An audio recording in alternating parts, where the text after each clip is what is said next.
시청자 여러분 안녕하십니까? 일요포커스 진행의 신광합니다. 코로나19 확진자가 전국적으로 6천 명이 넘어섰습니다. 대구 경북 지역에서는 감염병 특별재난지역으로 선포되는 것도 이어지고 있습니다. 대구 경북을 지원하기 위한 전남도와 지자체, 지역민들의 마음도 모아지고 있습니다. 그러나 전남도 코로나19 확진자가 늘고 있는 상황에서 지역사회 감염 우려에 대한 불안감은 여전히 높은 상황입니다. 일요포커스에서는 2주 연속으로 코로나19 지역사회 대책을 중심으로 토론 이어가겠습니다. 먼저 참석해 주신 분들 소개해드리겠습니다. 정찬균 전남도 행정자치국장 나오셨습니다. 네, 어서 오십시오. 강승지 전남대 의대 감염내과 교수 함께하셨습니다. 네, 어서 오십시오. 네. 두 분 이렇게 모시게 돼서 반갑습니다. 지금 코로나와 같은 주제로 지금 토론을 이어가는 게 저희 일요포커스가 주간 단위 프로그램이기 때문에 2주 연속으로 이렇게 한다는 게 쉽지 않은데 그만큼 이 코로나 시국이 쉽지만은 않고 그리고 이 감염병에 대한 일반인들에 대한 그 시각들 이런 부분들에 대한 홍보도 좀 필요하리라고 생각해서 저희가 계속 이어가고 있습니다. 먼저 이제 전남도도 이제 코로나 확진 환자가 지금 4명이냐 5명이냐 이게 지금 그 질병관리본부 통계와 전남도가 말씀하시는 통계가 좀 달라요. 4명이 맞습니까? 5명이 맞습니까? 현재까지는? 네, 4명이 맞고요. 네. 저희는 지난 2월 6일 날 네.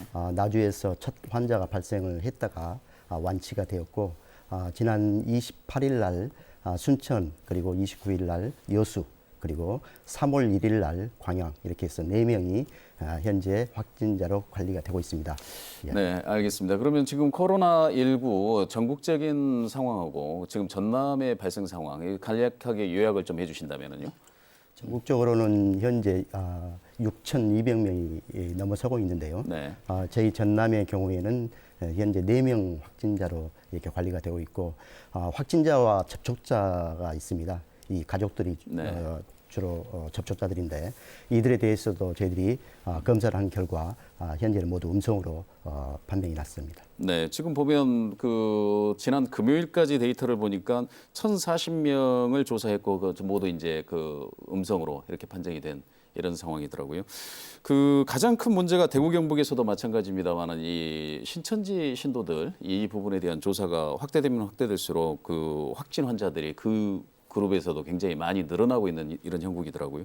전남 같은 경우는 신천지 신도나 교육생들 몇 명 정도 통보받으셨고 어느 정도 지금 조사가 이루어지고 있습니까? 당초에 저희들이 신천지 신도로 받은 게 13,500명 정도 되었고요. 네. 그 이후에 교육생으로 한 2,084명 정도 받았습니다. 그런데 저희들이 현장에서 누락된 사람들이 있다는 것을 확인을 했고 네. 그 숫자가 약 856명 정도 저희들 추가로 확보한 명단이 되겠습니다. 그래서 이들에 대해서는 전체 저희들이 연락을 했고 네. 부족한 부분에 대해서는 경찰의 도움을 받아서 다 이렇게 연락이 됐다는 부분이고요. 그중에 240명 정도가 이제 유증상자였었는데 네. 그들에 대해서도 검사를 해서 최종 모두 음성으로 판명이 됐습니다. 알겠습니다. 지금 그러면은 그 신천지 측에서 받았던 지금 중앙본부에서 받았던 그 명단하고 그 지금 전남도에서 자체적으로 파악했던 명단하고도 대조를 해보니까 상당 부분 차이가 있더라. 대체적으로 보면 5%가 넘어가는 수치인데 추가로 조사하면 그 더 있을 수 있다라는 그런 말씀이신가요? 그렇습니다. 예, 지금 어떻게 그럼 대처를 할 계획이십니까? 엊그제 중앙에서도 이제 본부를 방문해서 네. 추가 명단을 확보를 했는데 그 명단이 내려오게 되면 저희들이 추가로 이렇게 발굴한 그런 명단과도 대조를 해보고요. 예. 없는 부분에 대해서는 저희들이 다시 또 그 분들과 연결을 해서 파악하고 관리할 수 있도록 그렇게 할 계획입니다. 알겠습니다. 강승지 교수님, 지금 그 확진자나 뭐 신천지 신도들도 마찬가지고 지금 일반 확진자들도 마찬가지인 그런 상황일 텐데요. 확진자들에 대해서는 어떻게 관리가 이루어지고요? 그 확진자뿐만이 아니고 일반적으로 발열 환자들이라고 하지 않습니까? 이런 분들은 또 어떻게 지금 관리하고 대처를 해야 됩니까? 지금 확진자는 광주 전남에서는 특히 모든 확진자가 지금 의료기관에 격리 의료기관에 입원해가지고 진료를 받고 있습니다. 네. 그래서 그리고 그 외에 일반인의 확진자가 아닌 경우에 발열이 있는 환자들 같은 경우는 이제 지역사회 감염이 확대되면서 일반적인 발열 환자일 경우에도 네. 이제 코로나19 감염증을 배제할 수 없기 때문에 이제 안심병원이라든지 국민안심병원이라든지 그런 것들이 운영되어서 이제 발열이나 호흡기 증상이 있는 환자와 그렇지 않은 환자를 구별해 가지고 진료를 하고 있고요. 발열이나 호흡기 증상이 있는 환자 중에서 이제 의사의 진료 하에 코로나19의 가능성이 있는 그런 환자들은 이제 선별 진료를 통해서 그 환자들의 검체를 채취해서 코로나19 감염 여부를 확인하고 있습니다. 그리고 그 외에 이제 선별 보건소와 시도에서 운영하고 있는 선별 진료 기관에서 코로나19의 가능성이 있는 발열 환자들에 대해서는 그러한 선별 진료를 통해서 진단을 하고 있습니다. 네, 그 전남은 비교적 안정적인 반면에 지금 광주 같은 경우는 굉장히 그 지역사회 확산 우려, 특히 양림동 계단교회 같은 경우 이런 부분에서 발생을 하고 그분들과 접촉했던 분들에 대한 이렇게 이 확진 가능성 이런 것들이 굉장히 높아지면서 굉장히 지역사회 감염도 우려되지 않느냐라고 하는 우려가 불과 이제 전남에서 바로 인접한 광주에서도 그런 환자들이 나오고 있기 때문에 전남도 상대적으로 안전한 곳은 아니지 않느냐, 준비를 해야 되지 않느냐라고 하는 그런 시각도 있습니다. 광주 양림동 교회 같은 경우를 보면 이게 이제 지역사회 전파원으로서 작용을 할 거라고 보십니까? 감염병 전문가로서 보실 때는. 가능성이 다른 지역에서 알려진 것과 같이 이제 좁은 공간에서 많은 네. 사람들이 있었고 당시에 이제 증상이 있었던 환자가 있었기 때문에 네. 가능성은 충분히 있습니다. 네. 그런데 이제 광주 환자의 동선이나 이런 것들은 이미 공개가 되었기 때문에 그것을 보면 이제 예배를 그 교회를 방문하고 다른 사람들과 같이 있은 다음에 그 다음 날 확진을 받고 환자가 격리되고 그리고 접촉자를 아주 빠른 속도로 찾아가지고 지금 접촉자들도 모두 자가 격리가 되고 있는 상태이기 때문에 이제 지역사회 감염이 모르고 있었던 것과는 달리 지역사회 감염이 현재로서는 매우 높다고 보기는 어려울 것 같고요. 네. 이제 더 추이는 이제 환자가 다른 사람들과 증상기에 접촉한 게 다수의 사람들을 접촉한 게 3월 1일이었기 때문에 이제 이 잠복기 동안 앞으로 14일간은 더 지켜봐야 알겠지만 이제 가능성은 현재로서의 가능성은 매우 높다라고 보기는 좀 어려운 상황이다라고 볼 수 있겠습니다. 알겠습니다. 정 국장님, 지금 그 광양, 순천, 여수 확진자들 이렇게 접촉자들이 동선들이 이렇게 공개가 되지 않습니까? 지금 그 양림동 교회 우리가 사례를 들었습니다만은 그 양림동 교회 확진자의 접촉자로 이 조사가 이루어지면서 잘못 통보가 돼가지고 뭐 목포시청 공무원이나 목포시청에 한때 폐쇄되는 이런 일도 벌어지고 있었는데요. 지금 그 확진자와 접촉자 이 동선은 어떻게 조사가 되고 공개는 어떤 형태로 이루어집니까? 이제 저희들이 역학조사반이 이제 이렇게 확진자가 이제 되면은 역학조사반에서 현장에 가서 동선을 이제 파악하게 되는데요. 네.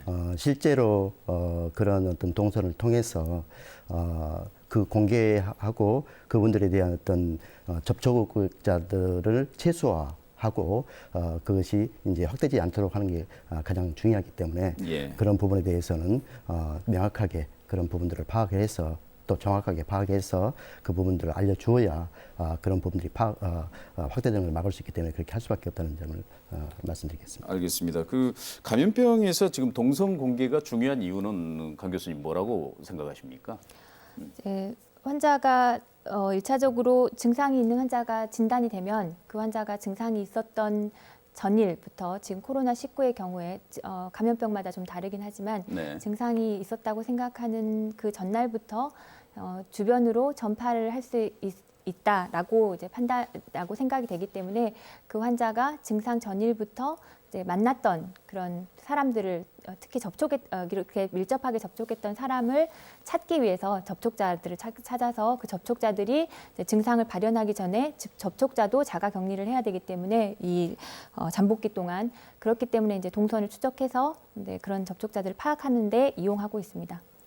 알겠습니다.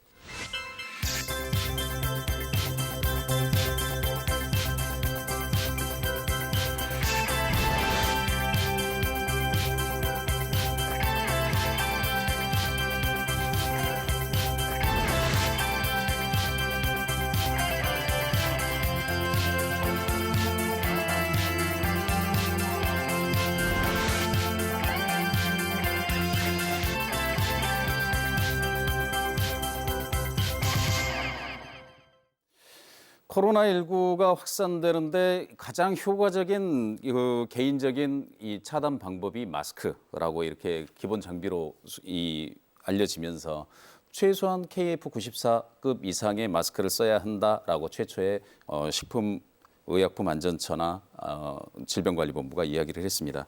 강 교수님, 식약처에서 그런데 이번에 방침을 바꿔서 물론 이제 마스크 구하기가 어렵다 보니까 발생한 방침을 완화한 것으로 이렇게 보이기도 하는데요. 일반인들은 면 마스크를 써도 된다라고 이렇게 이야기를 했단 말입니다. 어떻게 평가해야 될까요? 이제 개정된 지침에 보시면 네. 상황에 따라서 네. 마스크의 그런 권고를 달리 하고 있는 것을 보실 수 있습니다. 그래서 이제 감염의 위험이 높은 그런 상황이다라고 하면 이제 말씀하신 것처럼 KF80 또는 KF94 이상의 네. 마스크를 사용하도록 권고하고 있고요. 이제 그렇지 않은 상황에서 감염의 위험성이 떨어진다라고 판단되는 경우에는 일반 마스크를 사용할 수 있다라고 이제 권고된 것으로서요. 네. 위험도에 따라서 좀 권고 사항을 달리한 거다 이렇게 보시는 것이 맞을 것 같습니다. 그러면 일반적인 시각에서 한번 질문을 드려보면은요. 그 코로나19 바이러스를 염두에 두고 감염 예방을 위해서 지금 치료를 하는 사람과 치료를 하는 의료진들, 네. 그다음에 환자, 그리고 일반인들, 그러니까 접촉하지 않았던 일반인들. 네. 자, 이 경우를 마스크로 이 구분을 해본다면 네. 조금 전에 이제 말씀을 해주신 부분에 대해서 네. 마스크를 구입을 한다라고 하면 면 마스크 포함해서 이렇게 각 단계별로 있는 그 마스크들 어떻게 지금 활용하는 게 좋을 거라고 보십니까? 네, 그 말씀을 드리려면 이제 마스크의 기능에 대해서 어쩔 수 없이 좀 말씀을 네네. 드려야 될 것 같은데요. 네, 마스크는 기본적으로 그 처음에는 본인의 분비물이 바깥으로 호흡기 분비물이 바깥으로 빠져나가는 것을 막기 위해서 개발된 도구입니다. 근데 이제 최근에는 방진 마스크나 또는 방역 마스크라고 해서 필터가 장착되어 있는 마스크들이 나오면서 바깥에 있는 공기가 이제 안쪽으로 본인한테 들어오지 못하도록 하는 그렇게 고안된 마스크들이 나오기 시작했습니다.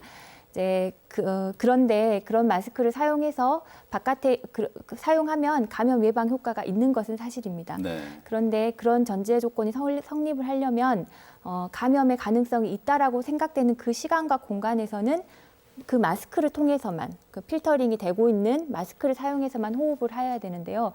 이게 일반적인 상황에서는 가능하지가 않습니다. 이제 마스크 사용해 보셔서 아시겠지만 네. 필터의 효율이 좋은, 그러니까 그 번호수가 더 높아지는 마스크를 사용하실수록 바깥에 있는 공기가 안쪽으로 들어오기가 힘들어지기 때문에 예. 조금만 움직여도 숨이 차시고 말만 해도 숨이 차고 그래서 이것을 지속적으로 차고 있는 것은 불가능합니다.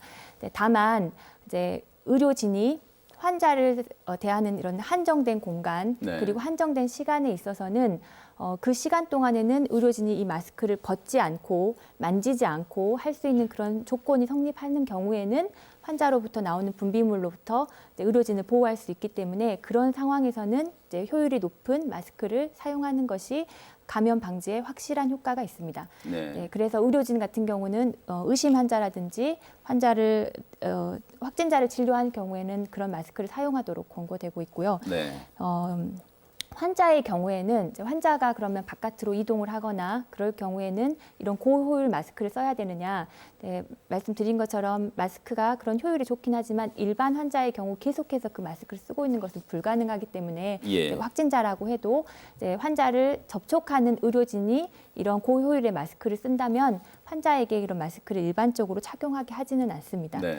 그리고 이제 일반인의 경우에는 말씀드린 것처럼 이제 마스크의 기능을 떠나서 마스크를 사용하는 방법이 중요한데 이러한 고효율 마스크를 의료진처럼 한정된 공간에서 한정된 시간에만 사용을 할 수는 없기 때문에 이제 그런 위험성이 높아지는 그런 아까 말씀드린 감염의 위험성이 높아지는 그런 경우에는 고효율 마스크를 사용하도록 되어 있는데 그런 경우를 예시로 둔 것에는 이제 그 의료 취약계층이라든지 본인의 기저질환 때문에 위험성이 있는 감염이 되면 네. 이제 심각한 지경에 이를 수 있는 그런 위험이 있는 사람들의 경우에 2m 이내 거리에서 사람들을 마주쳐야 된다, 불특정 다수를 만나야 된다든지 네. 그러한 경우에는 이러한 마스크를 이런 고효율 마스크, 보건용 고효율 마스크를 써라 이렇게 되어 있고요.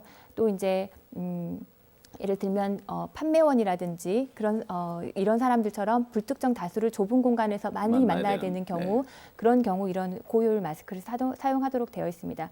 그리고 이제 환자로 확진받지는 않았지만 본인이 호흡기 분비물이 있고 그래서 이것으로 인해서 감염자이라고 판단될 수도 있고 앞으로 가능성이 있는 그런 사람들의 경우에는 고효율 마스크를 쓰게 되어 있고요. 그리고 네. 이제 의료기관을 방문하는 경우 감염의 위험성이 높아지기 때문에 이런 마스크를 사용하도록 되어 있습니다. 그래서 그러한 경우가 아니라면 이제 일반용 마스크를 착용하도록 권유하는데요. 이제 일반용 마스크는 바이러스를 포함한 비말이나 에어로졸을 거를 수는 없지만 이제 전파를 방지한다는 의미에서 보자면 예. 이제 말씀드린 것처럼 이제 호흡기 감염증 같은 경우는 증상이 나타나기 전일부터도 바이러스를 배출할 수 있기 때문에 네. 이제 누가 감염자인지 지금 지역사회 감염이 커지면서 알 수 없는 이런 상황에서는 이제 본인들이 일반용 마스크를 잘 착용했다. 그럴 경우에는 이제 바이러스가 이제 누구에게서 온 건지는 본인에게서도 나갈 수 있기 때문에 네. 그런 것들을 방지하는 측면에서는 확실히 효과가 있고 그렇다면 전체적인 방역에 있어서는 바이러스의 확산을 방지하는데 이제 마스크를 착용하는 것이 이제 이득이 될 수 있습니다. 알겠습니다. 그럼 그때 상황에 맞게끔 내가 어떤 상황인가를 먼저 판단하고 그에 걸맞는 가장 손쉬운 방법을 선택을 하는 게 좋다. 적합한 방법을 손쉽다기보다는 적합한 네. 예. 그리고 이제 마스크는 사실 이런 효율 이런 것보다도 착용하시는 방법이 상당히 중요합니다. 그래서 마스크를 사용하시게 되면 오히려 저희가 이제 문제가 되는 게 이런 노출된 점막에 환자의 비말이 접촉되는 것이 바이러스가 있을 수도 있는 네. 비말이 접촉되는 게 문제인데요. 마스크를 쓰고 계신 상태에서 보면 마스크를 반복적으로 이렇게 만지시게 되고 또 아까 말씀드린 것처럼 마스크를 쓰고 있는 동안 호흡이 가쁘시기 때문에 또 이렇게 마스크를 잡고 내리셨다가 또 다시 올리시고 하는 과정에서 오히려 이렇게 점막 부분하고 접촉이 오염된 손으로 점막을 접촉하실 가능성이 높아지기 때문에요. 이렇게 말씀드린 것처럼 아주 위험성이 높지 않은 경우에는 본인이 이렇게 잘 그런 수칙을 지키며 사용할 수 있는 마스크를 사용하시는 것이 더 적합한 방법이라고 볼 수 있겠습니다. 알겠습니다. 마스크의 표면을 어쨌든 만지지 않는다 이렇게 네, 생각을 네. 하는 게 가장 네. 손쉬운 방법이겠군요. 네. 예, 알겠습니다. 그러면 지금 마스크 같은 경우는 그러면은 면 마스크나 그런 부분들을 구입하기가 정말 어려울 때 재사용해도 됩니까? 이제 마스크 일회용으로 판매되고 있는 마스크들은 지속적으로 사용하시면 성능이 떨어집니다. 그리고 네. 말씀드린 것처럼 오염도가 증가하기 때문에 오랜 기간 사용하시는 것은 권장하기 어렵습니다. 다만 지침에 나와 있는 것처럼 하루 정도 그리고 네. 본인이 사용했던 마스크일 경우 오염도가 심하지 않은 경우에 이제 일정 시간 동안 재사용하시는 것은 가능하시리라고 봅니다. 알겠습니다. 정창윤 국장님, 지금 그 공적 마스크를 워낙 구하기 힘들다 보니까 새벽부터 줄을 서고 또 2번씩 줄을 서고 고작 마스크 5장 때문에 우리가 이런 일을 벌일 줄은 몰랐다 하는 이런 항의와 제보들도 많이 오고 계십니다. 그런데 이제 성숙된 시민 의식이라고 할까요? 그런 부분들이 과거처럼 이런 부분들 병적으로 이렇게 집착하시는 분들은 없으신데 잘 기다려 주시더라고요. 시민 의식을 발휘해서. 자, 공적 마스크 판매량에 대한 공급 방침이 좀 바뀌긴 했는데 지금 전남 같은 경우는 지금 공적 마스크를 구입할 수 없는 그런 지역에 사시는 분들도 굉장히 많다는 말입니다. 어떻게 지금 보급하실 계획이고 판매처 확대 어떻게 지금 마련하고 계십니까? 이제 오늘 오전에도 이제 종희님 주제로 회의가 있었습니다만은 이제 마스크 공적인 부분을 기존에 이제 50%에서 네. 80%까지 이렇게 확대를 하고요. 또 계약의 경우에 있어서 생산업체와 조달청과 일원화시킴으로써 네. 신속하고도 안정적으로 이제 관리를 할 그런 계획입니다. 근데 가장 중요한 게 이제 어떻게 형평성 있게 이렇게 배분하느냐 문제인데요. 네. 이 그 부분과 관련해서는 이제 출생한 연도를 기준으로 해서 예. 일주일에 개인당 이제 2매씩 구입할 수 있도록 네. 그것을 이제 약국에서 이제 구입하게 되는데요. 이제 읍면동 중에서도 이제 약국이 없는 부분도 있고 그래서 앞으로 이제 농협하고 네. 우체국까지 이렇게 확대해서 그러한 시스템이 갖춰지는 그런 시점에 같이 약국 위에서 농협이나 우체국에서도 판매할 수 있도록 그렇게 할 계획입니다. 알겠습니다. 지금 그 의사협회에서 집중적으로 이제 전남도에 요구하는 것 중에 하나가 지금 그 전남의 지역사회 감염이라든가 지금 그 생활치료시설, 그다음에 집중치료시설이 늘어나다 보니까 의료인들을 보호하기 위한 레벨 D급 방호복 이 부분을 충분히 비축을 해야 된다. 사실 이게 없다라고 이렇게 말을 하고 있습니다. 전남도에서 이 레벨 D급 방호복 충분히 구비하고 계십니까? 이제 저희 도에서 레벨 D급은 이제 소방본부하고 네. 그다음에 이제 시군에 이렇게 이제 보유하고 있는데요.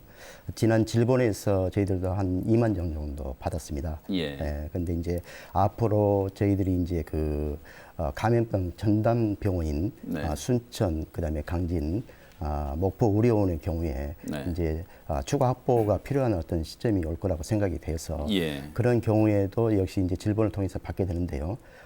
우선은 저희들이 이제 그러한 어떤 사항들을 대비하면서 또 꼭 필요한 부분에서 그걸 사용할 수 있도록 효율적으로 사용할 수 있도록 예. 그런 부분도 함께 검토를 하고 있습니다. 알겠습니다. 강 교수님, 저희가 그 마스크 이야기를 주로 하고 지금 이렇게 방호에 대한 이야기를 하는 이유가 이 코로나19 바이러스는 기존 우리가 못 보던 양상 중에 하나 무증상 감염이라고 하는 부분들이 자꾸 보고가 되고 그런 부분들이 언론에 보도되면서 그게 이제 어떻게 보면은 약간의 그 공포감을 자극하는가 아닌가 싶습니다. 무증상 감염이 일단은 가능한 것으로 지금 의학계에서는 보고 있습니까? 이제 환자가 감염이 되었을 네. 때 증상이 없을 수 있느냐를 네, 그렇습니다. 무증상 감염이라고 하신다면 네. 무증상 감염은 가능합니다. 네. 이제 대부분의 감염성 질환들은 아시고 계시는 것처럼 이제 무증상 감염에서부터 아주 중증의 감염까지 보통 네, 피라미드 형태의 감염 분포를 보이는데요. 네. 그래서 이제 코로나 바이러스뿐만 아니라 계절 독감도 무증상 감염에서부터 이런 심각한 감염증까지 다양한 범위의 감염증을 나타냅니다. 네. 이제 사실 이 무증상 감염이 가능하냐보다도 걱정이 되시는 면은 아마도 무증상 감염기에 다른 사람에게 전파를 시킬 수 있느냐 이실 것 같습니다. 근데 여기 부분에 대해서는 아직 사실 비교적 신종 감염병이기 때문에 논란이 있습니다. 다만 앞서도 말씀드린 것처럼 전파가 가능한 한 기간을 환자가 증상이 나타나고 그 전일부터로 잡은 것은 네. 아주 증상 초기나 또는 증상 발생 전에도 전파력이 있다라고 네. 판단했기 때문에 이미 이렇게 그 지침이 바뀐 상황이고요. 실제로 학계에 보고된 그런 논문들을 봐도 자료들을 봐도 환자가 증상이 시작할 무렵 또는 시작 바로 직전에 바이러스 배출량이 상당히 많다라고 보고가 되고 있어서 예. 이러한 감염이 되었지만 아직 증상이 발현하기 전에도 증상과 그 짧은 기간 동안에는 아직까지 밝혀진 바에는 그 짧은 기간 동안에는 전염력이 있을 수 있다라고 지금은 생각하고 있습니다. 알겠습니다. 그러면 그 무증상 감염 이 부분을 막기 위해서 마스크 착용을 흔히들 많이 하려고 할 텐데 네. 대부분 이렇게 증상이 없을 경우는 마스크라든가 자기가 적극적으로 이렇게 방어하는 그런 노력들은 없기 때문에 네. 이런 부분들이 더 걱정스러운 부분 아니냐, 네. 걱정스러운 지점 아니냐 이런 생각들이거든요. 네. 그래서 그런 부분들을 이제 사람들이 이제 판단을 하다 보면 자 과연 코로나19를 자가진단법이 있으면 참 좋겠다 이런 생각도 하거든요. 네. 코로나19를 자가진단할 수도 있나요? 현재까지는 그런 자가 진단할 수 있는 방법은 없습니다. 네. 다른 대부분의 바이러스 질환들과 마찬가지로요. 집에서 혼자서 실험실적으로 증명이 바이러스의 일부 유전체가 이제 밖으로 나온다라는 것을 증명을 해야 되는데요. 아직 그런 방법을 이제 집에서 할 수 있는 방법은 없습니다. 그러면 이제 외상으로 이렇게 그 우리가 흔히 발열, 네. 예누통 뭐 이런 정도로 자기가 느낄 수 있는 네. 증세로 이렇게 판단을 해본다면 어떤 부분들을 기준으로 삼아야 될까요? 네, 이 코로나 바이러스의 경우에는 호흡기 증상을 주로 나타내는 것으로 되어 있습니다. 그래서 네. 발열이라든지 근육통 그리고 인후통, 목이 아프다든지 그런 증상이 있으실 수 있고요. 네, 증상이 조금 더 후반기로 가면 기침이나 숨가쁨 이런 증상들이 나타날 수 있습니다. 근데 이제 바이러스 감염은 사람에 따라서 상당히 다른 증상을 나타내는데요.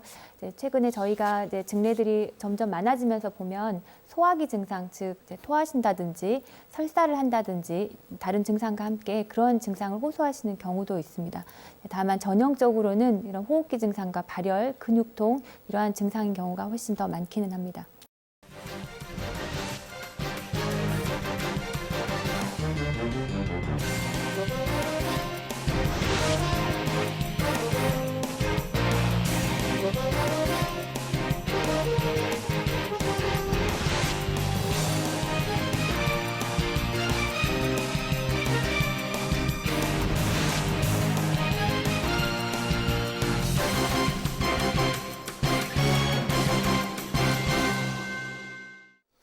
네, 저희가 지금 그 코로나19 감염자에 대한 일반적인 증상들 그리고 그 감염이 됐을 때 자가 진단할 수 있는 방법들 그런 방법들은 확진적인 방법은 없다라고 말씀하셨고요. 전체적으로 지금 증상 우리가 바이러스에 감염됐을 때 일반적인 증상들 이런 부분들이 있다라고 말씀을 하셨는데 자 그렇다면 이제 감염에 의심이 돼서 본인이 감염이 의심이 돼서 이제 치료를 좀 받아야 되겠다, 진단을 좀 받아야 되겠다 했을 때 선별진료소를 좀 가봐야 하는데 선별진료소가 굉장히 초기에는 굉장히 없었어요. 찾기도 힘들었고 그런데 이제 점점 이 시간이 흘러가다 보니까 선별진료소도 늘어나고 지금은 이제 승차 선별진료소까지 이제 설치가 돼서 이 부분들 상당히 간편해졌다고 볼 수 있습니다. 자 그렇다고 보면 그 전남에는 승차 선별진료소나 선별진료소가 몇 군데나 있고요. 그리고 지금 어떤 방식으로 검사가 이루어지고 있습니까? 이제 저희 전남도는 이제 당초에 보건소에 시군 보건소 22개하고 그다음에 이제 병원 33개에서 55개 선별 진료소가 있었습니다. 그 후에 이제 선별 진료소의 필요성이 좀 더 높아지면서 8개가 더 증가해서 63개로 운영을 하고 있고요.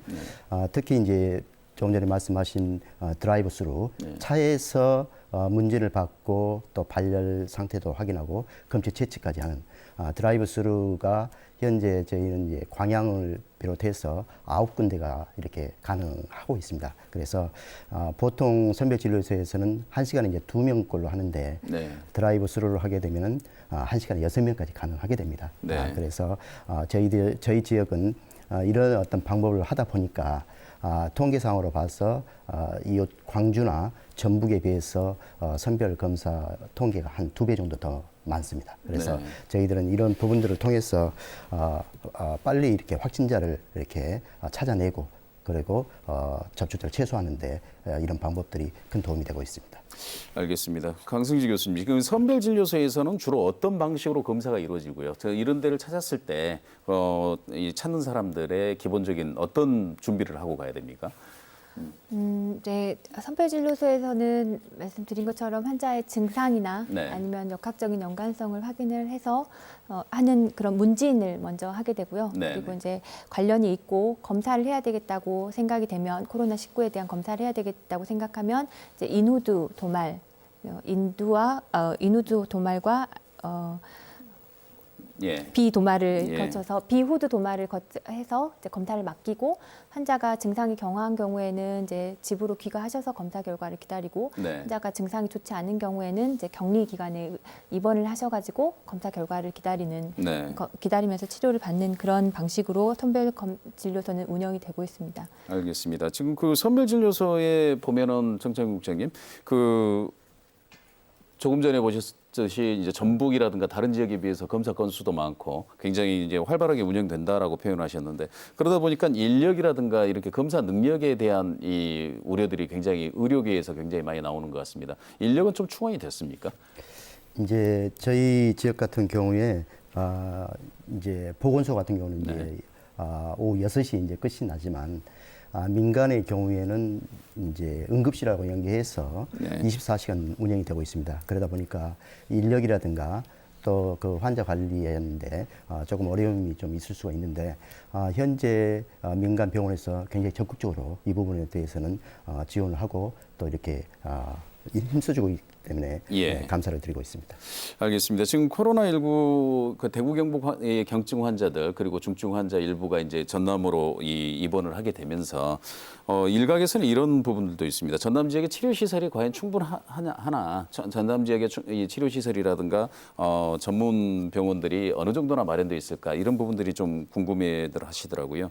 지금 음압병상이 가장 그 중증 환자를 치료하는 핵심 시설이라고 보는데 음압병상 같은 경우는 전남에 몇 군데, 몇 실이나 마련돼 있습니까?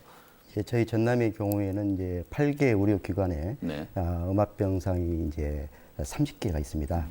근데 이제 민간이 가지고 있는 음압병상의 경우에는 이렇게 결핵 환자라든가 확진자의 어떤 노선 이런 부분들 때문에 사용하기가 상당히 힘들고요. 예. 이제 강진 의료원하고 순천 의료원에 이제 8개의 음압병상은 이제 사용이 가능한데 이제 확진자가 늘어나게 됐을 때는 이 부분도 저희들이 부담이 되는 부분입니다. 그래서 예. 저희들이 원칙적으로 이제 강진이나 순천, 목포 의료원 전체를 지금 현재 비워놓고 있는 상태인데요. 예. 190실, 337 병상에 대해서는 저희들이 이제 앞으로의 어떤 환자들을 대비해서 준비를 해놓고 있는 상태입니다. 그 시설들은 어떻게 운용이 될 예정입니까? 앞으로 이제 준비를 하신다고 그랬는데요. 지금 아직까지는 지금 비어져 있는 상황이고요. 이제 앞으로 이제 확진자가 늘어나게 되면 우선적으로 이 세 개의 감염병 전담 병원이라고 하는데요. 이 세 군데에 우선 확진자들이 들어가게 되고 또 저희들이 이제 이것뿐만 아니고 더 확대될 것을 감안해서 지금 현재 대구 경북에서 하고 있는 생활치료시설까지 네. 저희들이 검토를 하고 있습니다. 알겠습니다. 강승지 교수님, 저희가 그 감염병 전문병원 목포하고 강진, 순천의료원을 한번 취재를 해봤더니 이 동선이 이렇게 의료진이 사용하는 동선과 환자가 사용하는 동선이 분리가 돼 있더라고요. 근데 그 격벽이 완전 차단된 건 아니고 라인만 이렇게 설정돼 있던데 그 의료진이 출입하는 시설과 환자가 다니는 시설, 이 동선이 분리돼야 되는 이유가 뭡니까? 이제 환자들 같은 경우는 공기의 감염은 아니지만 환자가 이동하는 과정이나 그런 과정에서 주변 환경이나 이런 것들이 오염될 수 있습니다. 그래서 이제 이동 동선을 분리하는 것이 의료진을 보호할 수 있는 방법이기 때문에 환자의 동선과 의료진의 동선을 구별하고 있습니다. 지금 전남도에서 마련한 190병상에 337병상, 190실에 337병상 정도 되면 당장에 어느 정도까지 지금 그 대비를 할 수 있다라고 보시는 건가요? 이제 앞으로 늘어날 환자 수를 저희가 예측하기는 상당히 어려운 상태여서요. 예. 네, 어느 정도의 병상이 필요하다라고 말하기는 어렵지만 대구 경북처럼 된다면 이제 뭐 턱없이 부족한 시설이지만 사실 아직은 이제 광주 전남 지역에는 그렇게 대규모의 환자 발생이 없기 때문에 이제 추이를 보아가면서 필요하다면 더 확보가 필요하실 수도 있을 것 같습니다. 근데 병상당 저희가 봤을 때 이제 가용할 수 있는 병상을 세신 것으로 이미 가용할 수 있는 병상을 세신 걸로 보이고요. 네. 지금 그러면은 이 이상 늘어나지 않고 이대로 비워둔 채 상황이 끝났으면 좋겠는데 이 정도는 일단 1차적으로는 시설은 충분하시다라는 그런 표현으로 듣고요. 생활치료 시설이 전남에도 들어설 예정이라고 그렇게 알고 있습니다. 지금 몇 군데 지금 생각하시고 어느 정도 지금 단계에 이르렀습니까? 이제 저희들이 이제 대구 경북을 보면 한 1,600명 정도가 이렇게 이제 병원에 가지 못하고 네. 자가에 있는 확진 받고도 자가에 있고 또 그 중에 일부가 이제 사망하는 경우까지 이렇게 언론 보도를 통해서 보고 있는데요. 네. 저희 지역에서도 이제 집단 감염이라든가 앞으로의 어떤 그런 부분에 대비한다는 측면에서 1,000실 정도의 규모로 지금 준비를 하고 있습니다. 그래서 구역별로, 권역별로 동부권, 서부권 이렇게 정부권 이렇게 권역별로 해서 한 5개 정도의 시설 해서 한 1,000실 정도 이렇게 저희들이 준비를 해가고 있습니다. 1,000실이면은 지금 그 전남 같은 경우는 이렇게 그 주로 어떤 시설들을 활용해서 하실 계획이신가요?